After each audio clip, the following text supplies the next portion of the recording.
Hey guys, and welcome back to How Logical. In this tutorial, we're gonna look at how to add a gift card to your Amazon account. Now let's begin. Well, denote for your information, I have already logged into my account.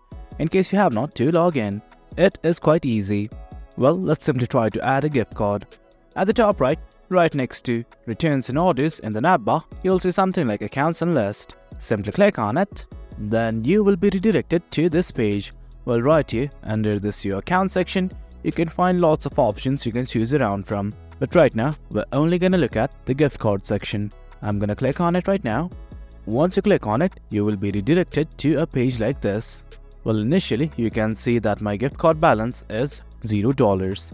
And let's simply try to add a gift card. You can see two options here, that is Reload Your Balance and something called as Redeem a Gift Card. Click on this button right here. Then from here, what you need to do is simply enter your claim code and simply click on this button that says Apply to your balance. And guys, that's it. That's how you add a gift card to your Amazon account. It's quite easy. If you guys found this video informative and for more content like this, do remember to hit like, share and subscribe. Your support fuels us. Until next time, thank you.